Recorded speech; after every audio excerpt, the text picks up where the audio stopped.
¿Qué tal? ¿Cómo está? Muy bien. Tengo una consulta, fíjese. Di- El primer día que pasamos asistencia desde la plataforma fue el miércoles, ¿verdad?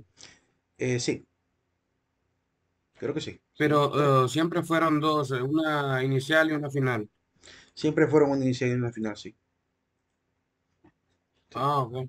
Ok, ok. Bien. Listo. Prosiguiendo. Estamos viendo este pequeño tema introductorio, ¿verdad? A la historia. Cada vez que se descubre un fragmento, una osamenta de alguno de los homínidos, se le suele colocar normalmente el nombre de la región en la cual se encontró, quizá a veces relacionado con la etnia cercana, con el río cercano, o incluso hasta con el país, ¿verdad? Específicamente donde se encontró. Por ejemplo, la osamenta que se encontró en la República de Georgia recibió el nombre de Georgicus. Que se encuentra allá por el río Neander, en Alemania, se le llamó Neanderthalensis o Neandertal. A veces incluso la característica física del cráneo le da el nombre. Por ejemplo, se encuentra un cráneo que es bastante grande y por tanto en latín le pusieron Cro-Magnon, que significa el cráneo grande. Es decir, cada nombre tiene obviamente su origen y significado. Esta es más o menos la línea a la cual pertenecemos. Nosotros estamos dentro de la categoría de los homínidos, nuestros parientes cercanos que son los antropomorfos, ¿verdad? Como el chimpancé, orangután, gibón, que se diferencian de los monos platirrinos que comúnmente tienen cola. En este caso los catarrinos pierden la cola o el tamaño, lo largo o incluso ha desaparecido por completo. Quizá quedan algunos vestigios en el hueso. De hecho, dicen que el pequeño hueso sacro que tenemos al final de la columna vertebral es el vestigio de aquella cola que podíamos haber tenido quizá en el pasado. Es decir, con solo ver el esqueleto humano uno no logra detectar esas partes interesantes de la evolución humana. Somos homínidos, ¿verdad? Estamos dentro de la categoría junto con los antropomorfos llamada hominoides. Y juntos con los monos del viejo mundo somos los catarrinos, ¿verdad? Junto a los platirrinos, que son los monitos como los lemures, ¿verdad? Que suelen verse también allá por el África, en la Australia también. Y los antropoides, que somos toda la categoría que tenemos semejanza, o se llama antropoide porque tienen semejanza al hombre. Así que tenemos un antepasado, ¿verdad? Un antepasado común que en algún momento fue mutando, cambiando diferentes líneas. No ha sido una mutación lineal para aquellos que de repente dicen, pero es que ¿cómo es posible que hayamos evolucionado de monos inferiores si siguen existiendo monos? Bueno, porque no fue lineal, ha sido ramificado, así como se ve acá, que de pronto se separó una familia de otra y después otra familia de otra y así se fueron separando hasta formar las diferentes especies.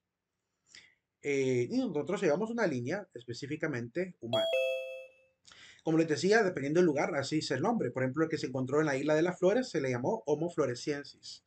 ¿Verdad? En la estatura promedio de las osamentas encontradas anda alrededor de 1 metro, ¿verdad? De 1 a 1,5 metros más o menos el promedio. Lo más alto, pues obviamente el Homo sapiens de 1,8 hasta 1,9. Hoy en día incluso hemos tenido hace mucho tiempo personas que han llegado hasta los 2,50 metros. 2,54 creo que es el hombre más alto del mundo últimamente. Así que tenemos prácticamente estos cambios genéticos, ¿verdad? Llamados fenotipos, que van apareciendo cada cierto tiempo. Tenemos seres humanos muy, muy pequeñitos y seres humanos muy, muy grandes, ¿verdad? Todo depende de la circunstancia de las mismas características genéticas que hemos ido adquiriendo. Los cráneos no se encuentran completos, obviamente se encuentran fragmentos de los cráneos. Es la ciencia forense la que se encarga de restaurarlos y de agregar aquellas partes que por lógica debería haber tenido. Es decir, puede ser que el cráneo solamente sea la coronilla de la frente, la parte del pómulo, la parte de la cóncava de los ojos o solo la mandíbula. Y el resto se restaura, ¿verdad? De acuerdo a la ciencia forense, que es la encargada de hacer este tipo de trabajo. Dime, Alfredo. Buenas tardes. Buenas tardes. Fíjese que acabo de entrar a la sesión y quería ver si todavía puedo pasar asistencia. Sí, la palabra maya es la contraseña. Gracias. Bien, prosiguiendo. La capacidad craneal también, según los investigadores, determina también la capacidad de la cultura. Si notamos en esta infografía, según el tamaño del cráneo, así ha sido el avance también de los rudimentos, es decir, de las herramientas, de las viviendas, del arte que puede ir apareciendo. No es lo mismo, ¿verdad? Un Australopithecus de 400 centímetros cúbicos que no tenía ni siquiera arte ni técnica. Dime, Aisha, Buenas tardes, Nick. Puse la palabra May y me sale que es incorrecta. escríbela correctamente en minúsculas sin espacios, porque todo lo hicieron ya. Ajá. Igual a mi La, licenciado no con- me deja. la contraseña está correcta. Si la están escribiendo Sí, mal pero o no le han puesto la pongo presente, tal y como la pusieron y no está como que me sale error. pues ahí está en pantalla. Mira, en pantalla la voy a mostrar si quieres para que veas. La contraseña está correcta, jóvenes. O sea, ahí sí no hay, Lick, pues, yo no la hay, puse ahorita y me funcionó. exactamente, es que está correcta la contraseña. Algo están haciendo mal, o no le están dando presente, o no le están colocando sin espacios, o le están poniendo mayúsculas. Algo, vuelvan a reintentarlo porque algo están haciendo, ¿verdad? Bien, y les digo que para mí la prueba es de que realmente funciona es que ya la mayoría lo hicieron. De hecho, aquí con solo Sí, ahí ver, sí ya, ahí sí había puesto mayúscula. sí, exactamente, con solo ver con los que están en azul, pues sale que ya la han colocado. Prosiguiendo. Em, Les decía que la capacidad cultural también estaba determinada realmente por la evolución de la masa encefálica. Más adelante les platicaré cómo es que realmente el hombre va adquiriendo esta predisposición genética de desarrollar más espacio para tener más masa encefálica. ¿Qué fue lo que realmente produjo esta mutación? Hay una explicación alrededor de ello, más adelante les platico. La migración humana. Y nosotros por lo menos ahorita andamos por 1500 centímetros cúbicos los Homo sapiens. Que incluso tenemos ya una cultura tan desarrollada que hasta tenemos una estructura cultural, política, económica y religiosa. Evidentemente, la capacidad craneal que tenemos. Eso no quiere decir que una persona de cráneo pequeño sea más tonto. No quiero que se malentienda esto. No. De hecho, incluso culturalmente tenemos la mala crítica de pensar que alguien demasiado cabezón es tonto, más bien, al revés. Entonces, no tiene nada que ver con eso, sino que tiene que ver con la capacidad de centímetros cúbicos que el cerebro puede llegar a desarrollar. Y una vez desarrollado, con todas las capacidades e inteligencias, pueden ir cambiando de una persona a otra en tamaño. El hecho de que alguien tenga, digamos, no 1500, sino 1450 centímetros cúbicos, no quiere decir que sea menos inteligente, ¿verdad? Que también hay cambios constantes y mutaciones constantes que no modifican para nada la capacidad intelectual de un individuo.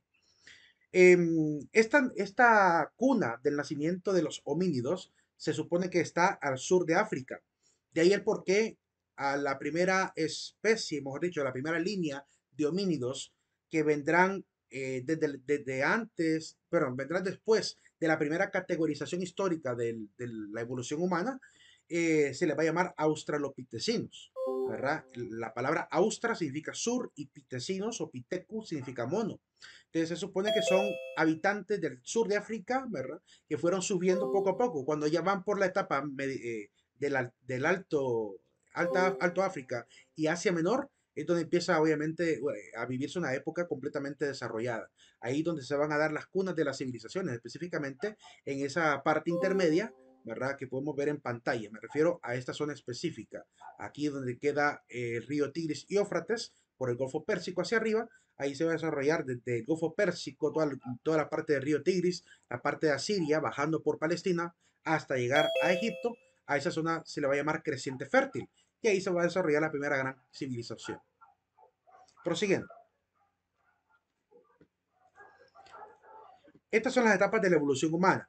La primera se les llama pues la pre-australopitecinos, es decir, de los habitantes que están antes de los australopitecinos, los que parecen monos de la Tierra del Sur.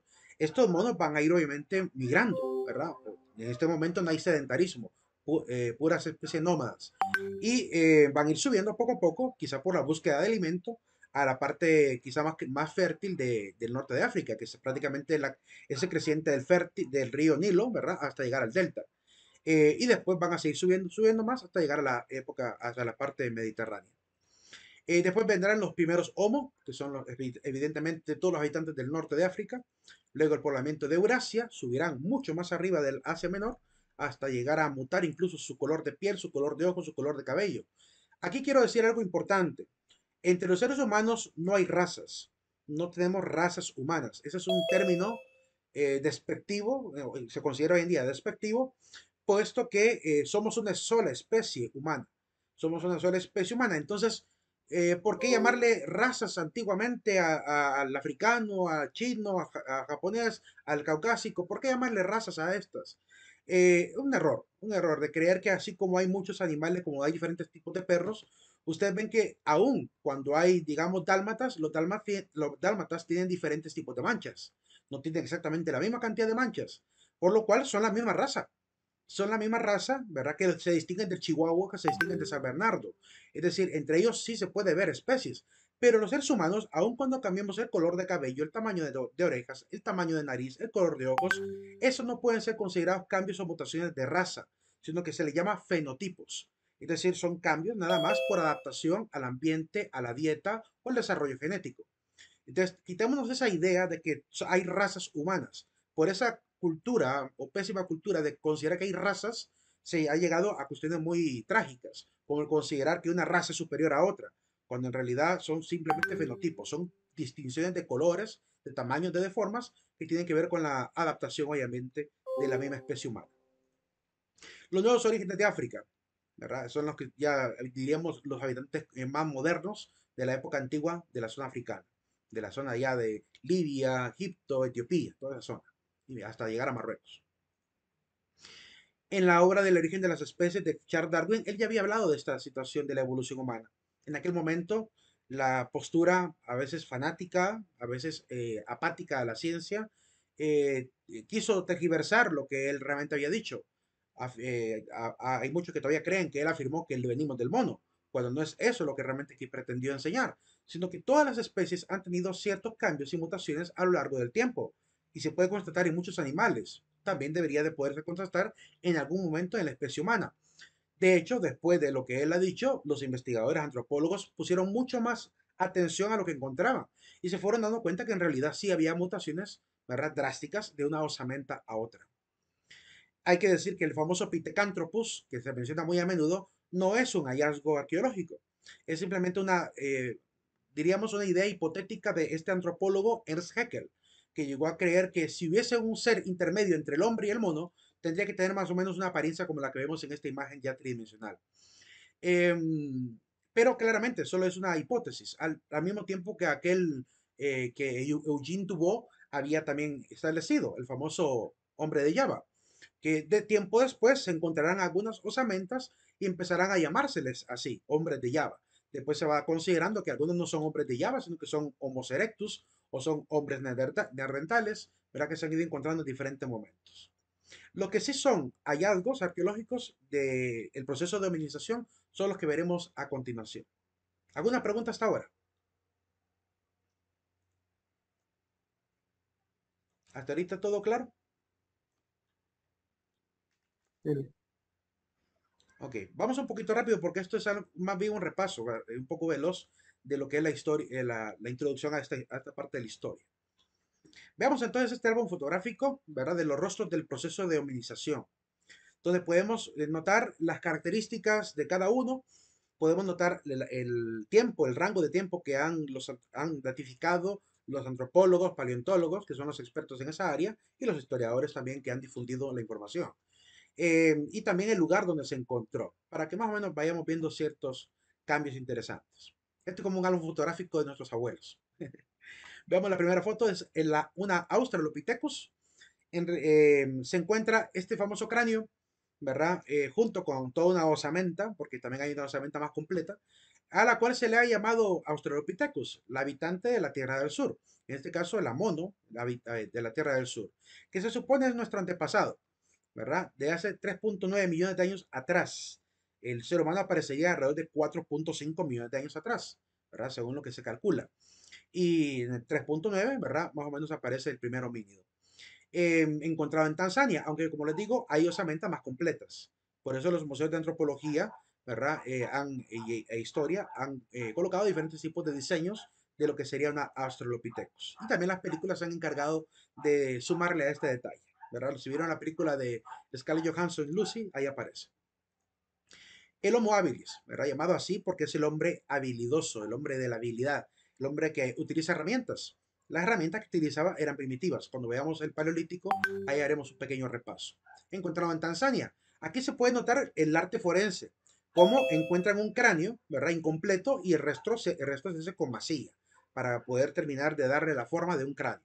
¿Verdad? Cualquiera apático o incluso fanático que no quiera aceptar esto como prueba de la evolución humana, se atreve incluso a decir, porque lo he podido leer y constatar en algunos foros, de gente que dice, no, es que todos esos cráneos son hechos por seres humanos, son inventados para confundir a la gente, ¿verdad? No, en realidad no es así, porque se encuentra el cráneo, fragmento de él, que se puede notar, está petrificado, algunos estaban hasta petrificados, otros simplemente se han encontrado en un estado más o menos considerado de conservación adecuado y se les ha agregado nada más lo que el arte forense o la ciencia forense hace, ¿verdad? Esto se aplica en la parte forense también de la criminalística para poder dibujar el rostro del cráneo del que encontraron muerto en algún lugar. Entonces, si no se le pone duda a ese trabajo forense que hacen de reconstrucción de, digamos, de cadáveres, pues, ¿por qué ponerle duda también a esta forma de reconstruir los rostros de los homínidos? ¿Verdad? No parece coherente. El Homo rudolfensis, encontrado en Turkana, en el lago Rudolf, por eso el nombre, en Kenia. El Homo gautengensis, encontrado en Gauteng, Sudáfrica, hace 2 millones de años aproximadamente, hace 1 millón de años más o menos. El Homo ergaster, llamado así por llamado hombre trabajador, ¿verdad? Del lago Turkana, ¿verdad? El hombre bien peludito y la mujer también. De hecho, todavía hay vestigios de esto tanto en el hombre como en la mujer. El hombre obviamente tiene barba, pero hay algunas mujeres que también lo logran desarrollar, ¿verdad? Hormonalmente llegan a aparecerles nuevamente barba. Algún gen recesivo les está volviendo a aparecer después de haber nacido, ¿verdad? Heredaron quizá algún gen y eso les da mayor probabilidad de que les aparezca barba, incluso bocio, y un bocio bastante prominente, que más bien parece un bigote. Pero no es para sentirse apenado, ni tampoco para sentirse menos, ¿verdad? Es parte de lo que va a seguir ocurriendo a lo largo de la historia. Es decir, vamos a seguir viendo, ¿verdad? Algunos elementos fenotípicos que seguirán apareciendo de generación en generación. El hecho de que aparezca alguien, digamos, pequeño, alguien alto, ¿verdad? Alguien más gordo, alguien más flaco, alguien más peludo, alguien más lampiño, todo eso depende de las adaptaciones y el compartir esta mezcla genética que hoy es un tutti frutti completo. El Homo ergaster, la tribu de esta Homo ergaster salió en la serie llamada, no una serie, es un documental de Nat Geo que se llama La Odisea del Hombre. Creo que también el canal Fox sacó un documental muy bonito llamado La Odisea del Hombre. En esta escena es bien interesante porque muestran a una tribu de Homo ergaster que van cruzando un río y de pronto la muchacha que está en su vida en el hombre, ¿verdad? Se cae y se muere, es decir, se la lleva el río, ¿verdad? Y después aparece el hombre triste así en el horizonte llorando a su amada. Es como para decirnos, sin decir demasiado, más que con imágenes, que no podemos tampoco pensar que estos seres, por ser inferiores en cultura, no tenían sentimientos, ¿verdad? Si son de la especie humana, claramente tenían todo eso. El Homo georgicus, ¿verdad? Encontrado en la República de Georgia. El Homo erectus, encontrado en Java, Indonesia, ¿verdad? A este inicialmente se le llamó hombre de Java, pero después se le cambió el nombre a Erectus, por la particularidad de su columna, que le permitía ya no andar obviamente como hacían los primeros prosimios, ¿verdad? Sobre las 4 extremidades, sino simplemente erguido. Está completamente petrificado el cráneo. El Homo antecesor, llamado así por ser el hombre explorador, encontrado en Atapuerca, Burgos, España. Aquí podemos ver, además del trabajo del forense, el trabajo de los expertos en la parte digital, ¿verdad? Que intentan reconstruir también digitalmente colocando la cantidad de músculo que debería de haber tenido esas facciones para más o menos tener una idea de cómo pudo haber sido aquel homínido, ¿verdad? Eso nos ayuda a reconstruir bastante estos rostros y darnos una idea general. Luego vendrán los expertos en la parte del trabajo con el látex, ¿verdad? Con la silicona y trabajarán también una reconstrucción incluso física, es decir, como un busto como el que ven en pantalla, que ya lo hacen expertos en esta habilidad casi de escultores, ¿verdad? Se dice que el Homo antecesor fue el primero que aprendió a comer carne cruda. El Homo sapranensis, el llamado así, y anteriormente era llamado el Homo antecesor, después se le cambió el nombre, antecesor, encontrado en Ceprano, la provincia de Frosinone, Italia, 800.000 años atrás. Podemos notar que todavía está incompleto, ¿verdad? Han hecho algunos trabajos para mantener unidas las partes, pero no está construido completamente. El Homo heidelbergensis, en Alemania encontrado también el cráneo. El Homo rhodesiensis, en Rhodesia, África, hace 600.000 años. El Homo elmei, hace 259.000 años, en Florisbad, Sudáfrica.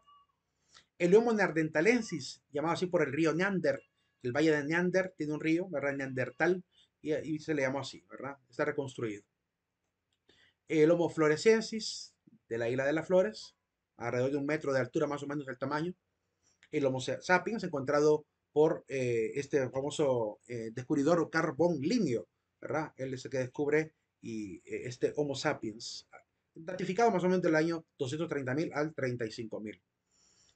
Y el Cromañón, que hace 40.000 años atrás, ¿verdad? Así que estos son los últimos dos. Son contemporáneos, es decir, más o menos andan por la misma época.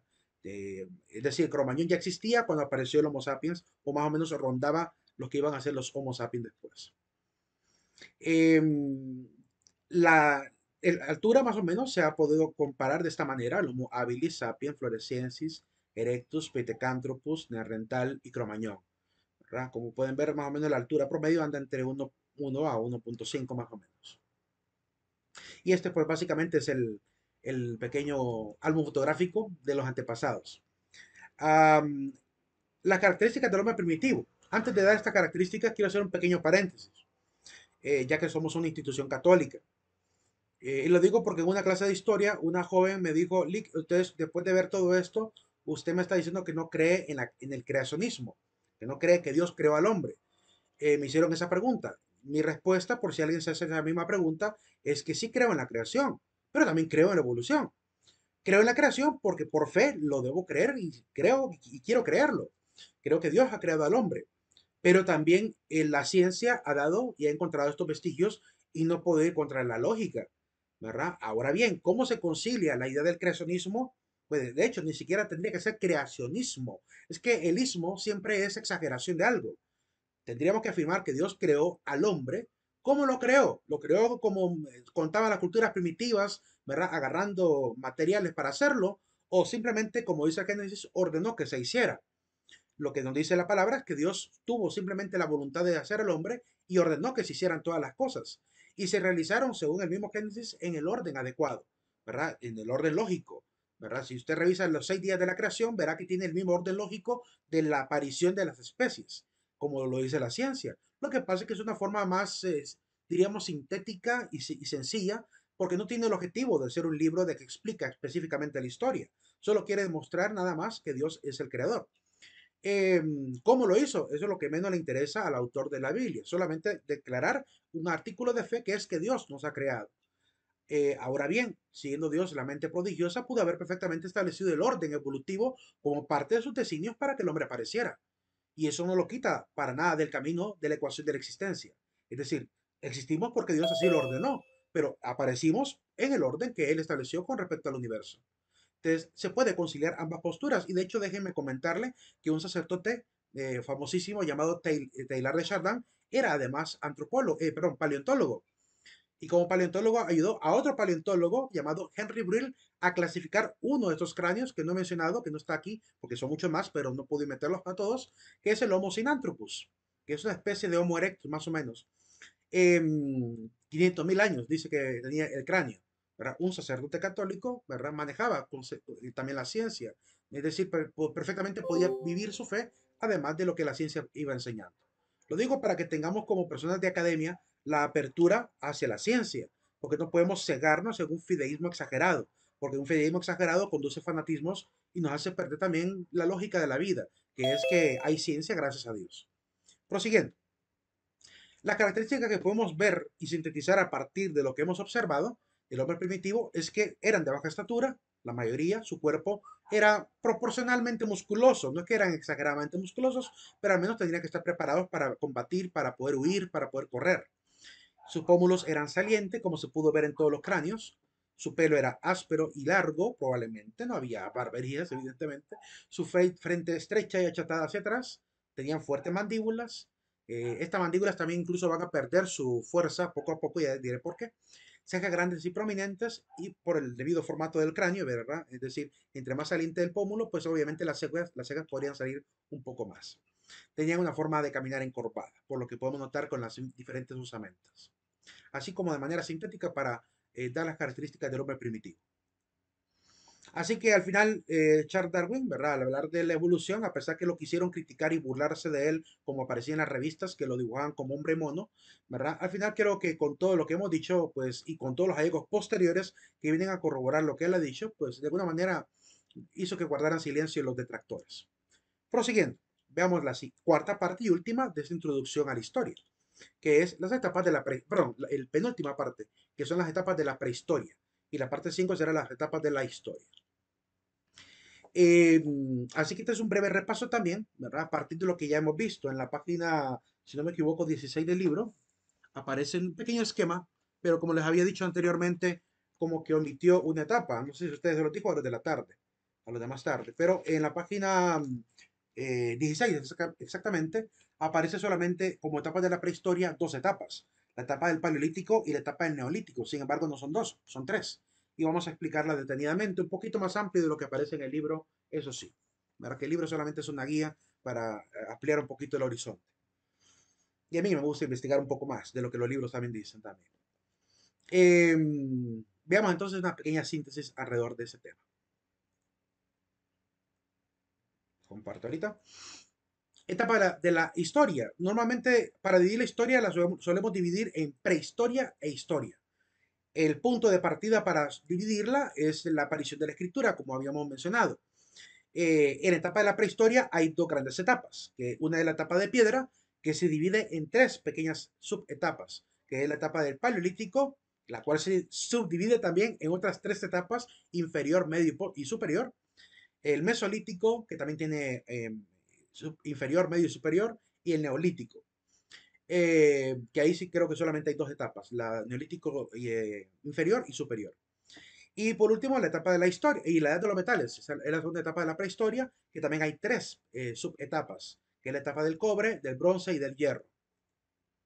Que obviamente la diferencia de estas etapas es el uso de este material. En la etapa de la historia, pues subdividimos normalmente en los libros, y así aparece en la mayoría de libros, la etapa antigua, de la cual hablaremos en esta siguiente temática, la etapa media, moderna y contemporánea, que hablaremos un poquito después.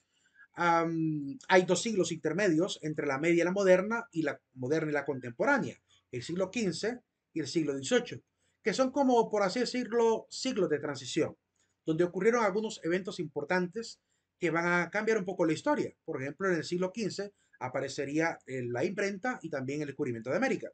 Y en el siglo XVIII pues se desarrolló la Revolución Francesa, ¿verdad? Además que empiezan a darse los pininos de lo que llamaríamos más adelante el desarrollo de la técnica, que llevaría tarde o temprano en el siglo XIX a la aparición de la Revolución Industrial.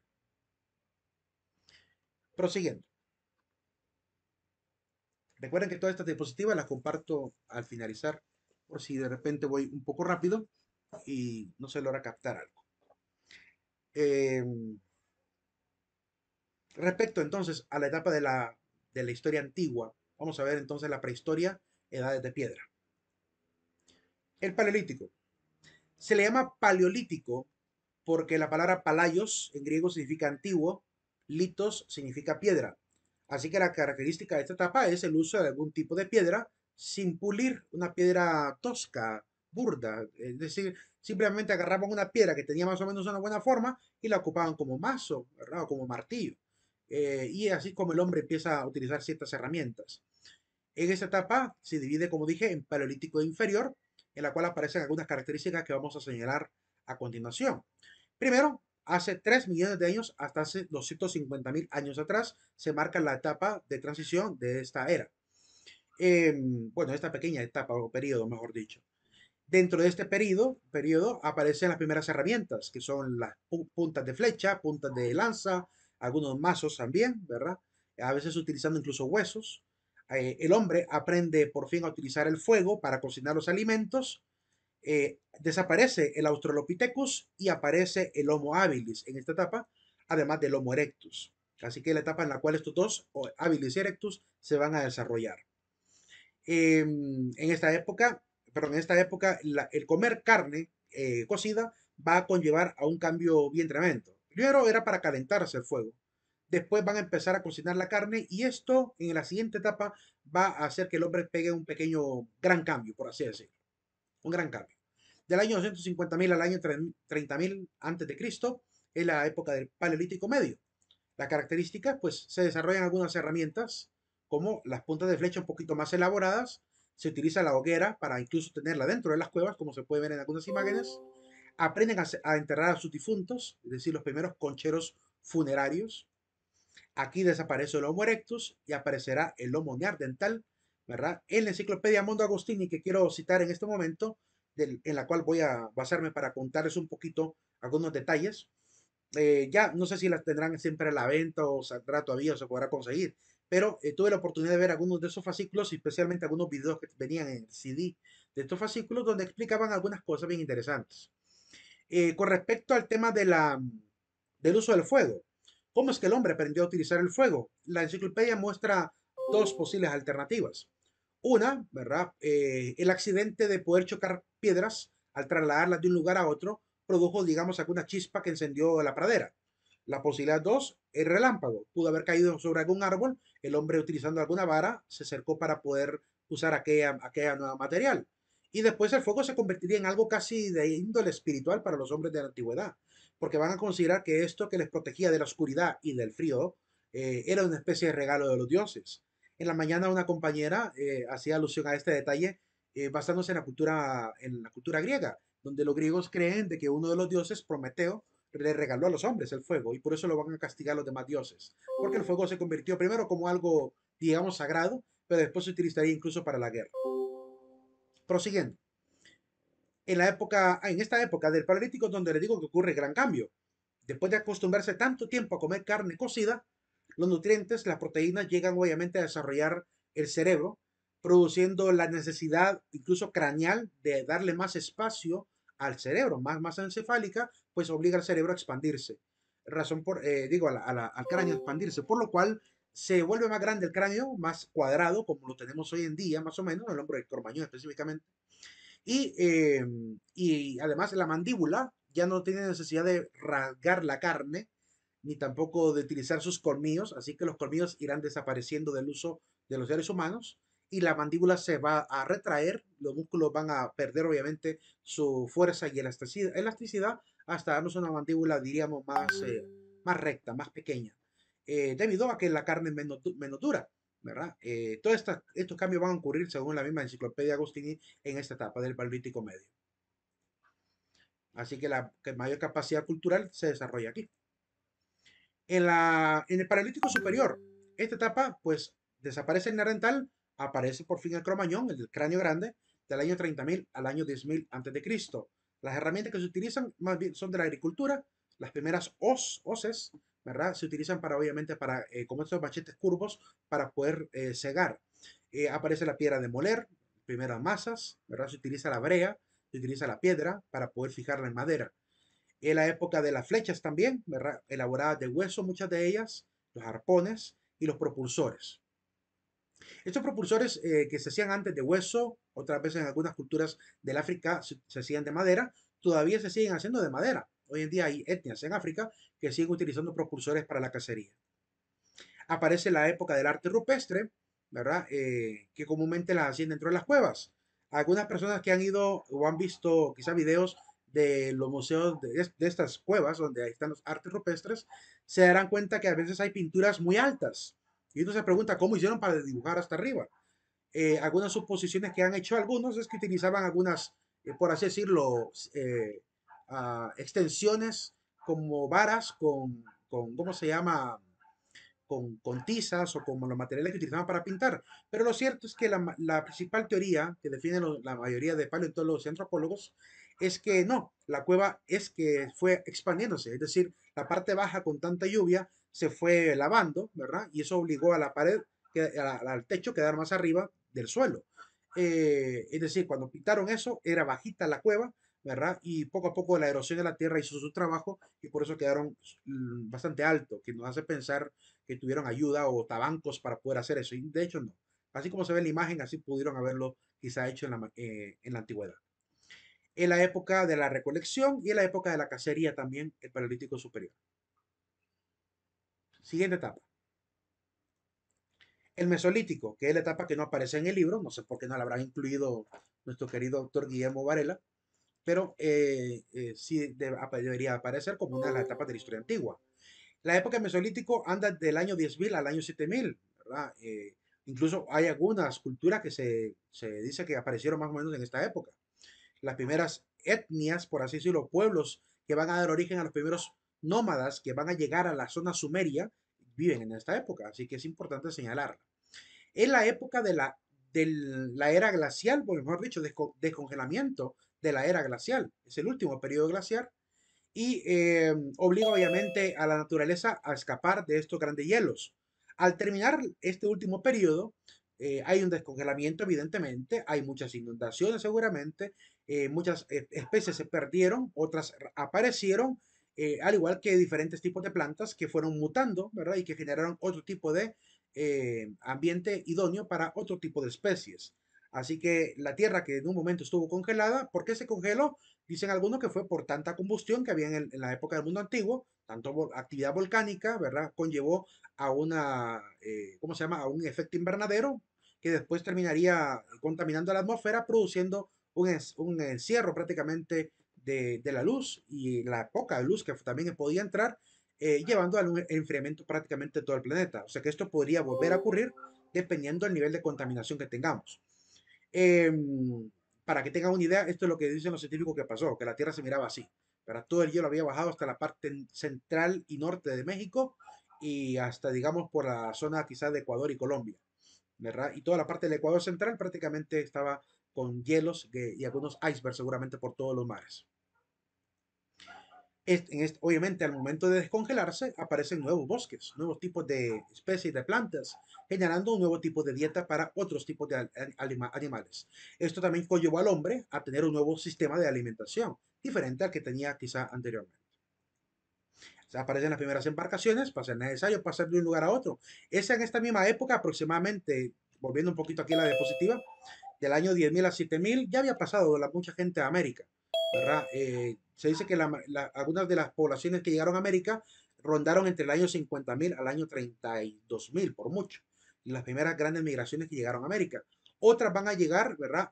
A través de balsas y barcos desde la zona de la zona, ¿cómo se llama? De las Polinesias, ¿verdad? Van a haber varias migraciones de las islas Polinesias hasta América también.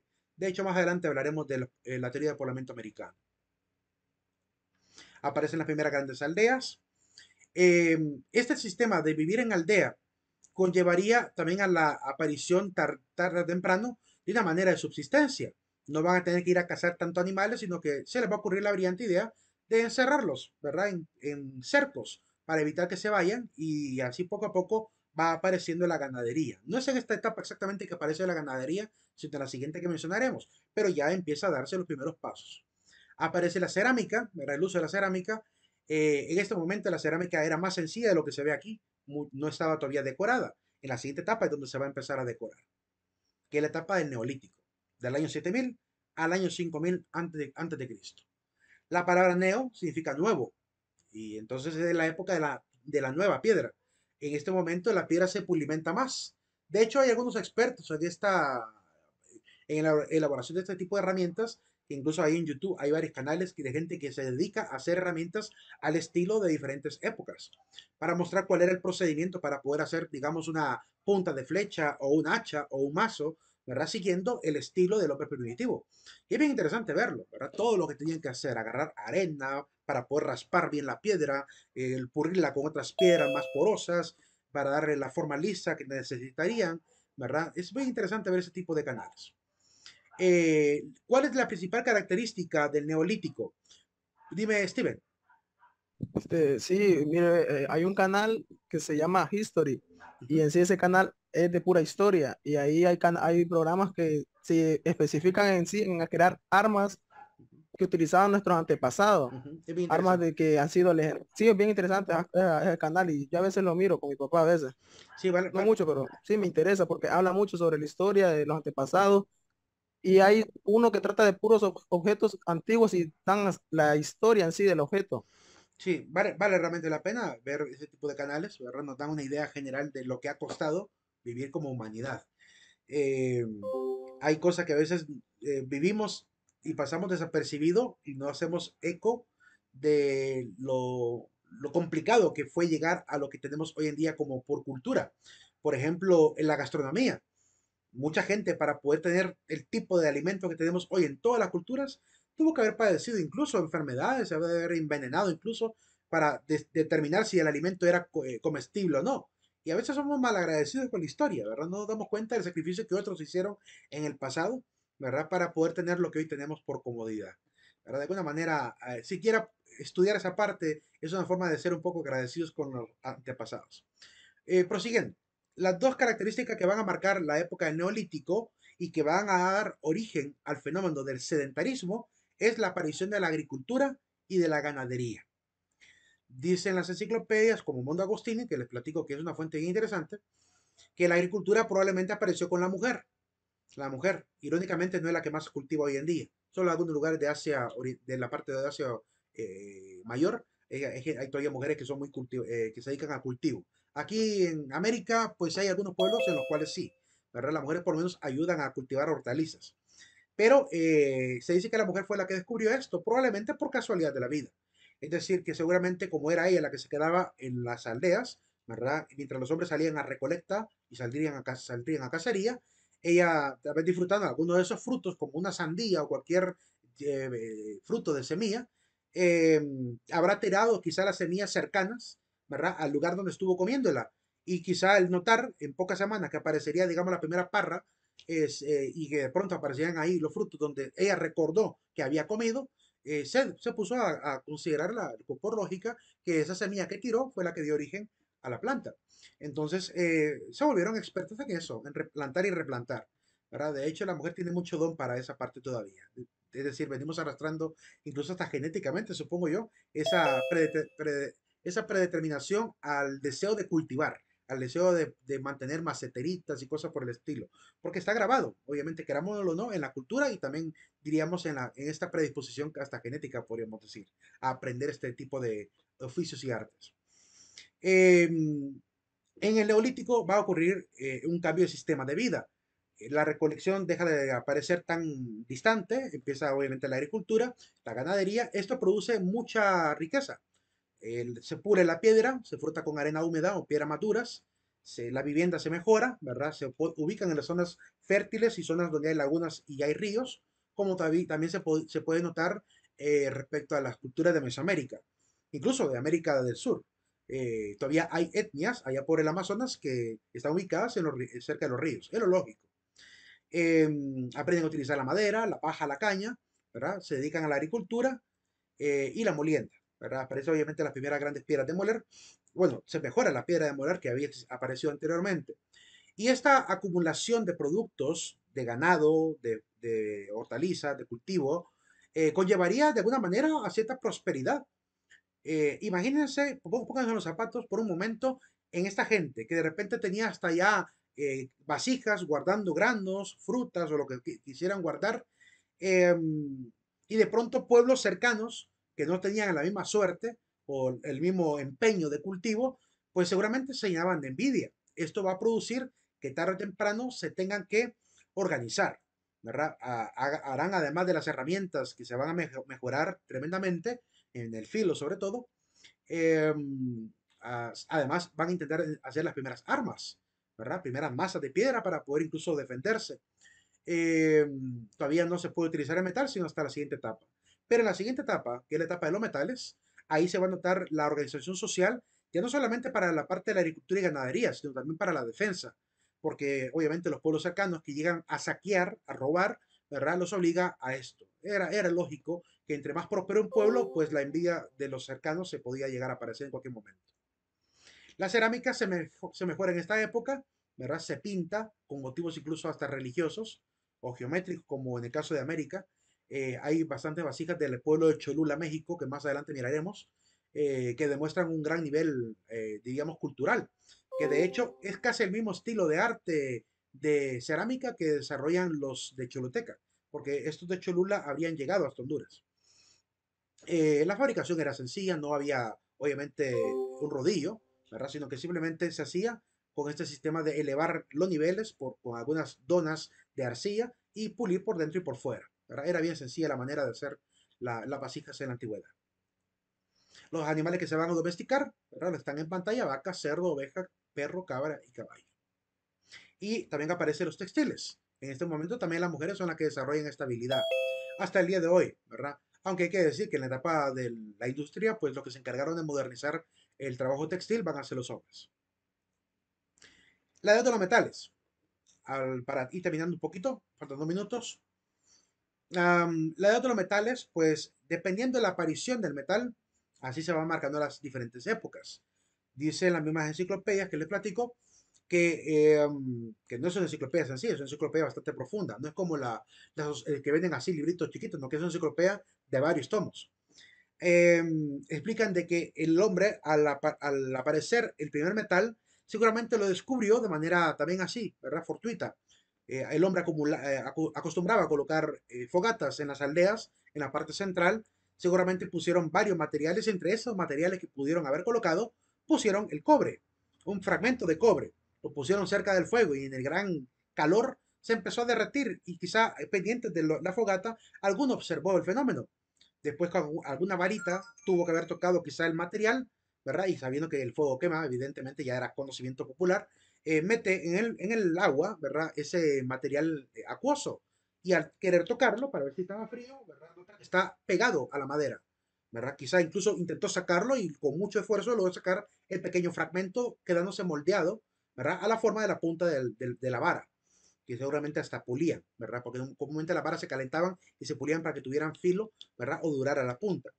Y esto conlleva pues al conocimiento de que a diferencia de la arcilla que se endura al calentarlo, ahora encontraron un material que se endura al meterlo en agua, ¿verdad? Entonces aprenden obviamente a manejarlo con moldes como veremos el día de mañana. Ahí nos quedamos viendo la etapa de la edad de los metales. Vamos al aula virtual a colocar la asistencia final.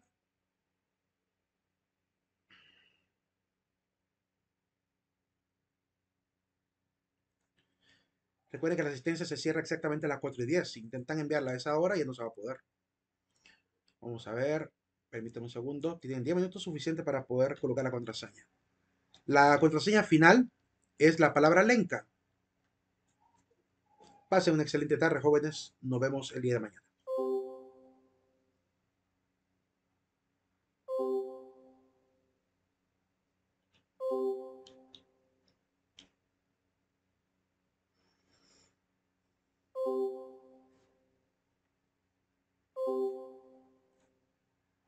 Feliz tarde, profesor. Licenciado, disculpe una consulta. Dime. Fíjese que el jueves cuando quise marcar asistencia, cuando terminó la clase, no pude por la plataforma. No me funcionaba, me tiraba que había un error Tenían que, y no pude tenían marcarlo. que comunicarse en ese preciso momento. Para eso está el chat de grupo. Me pueden escribir en privado también por las consultas, pero si le dejan pasar mucho tiempo, y que eso hay que se resolverlo en el momento. ¿Verdad? Ya después es muy tarde. Gracias, Lil. Ok, Buenas buenas tardes. tardes. Gracias, Ale. Feliz tarde. Feliz tarde.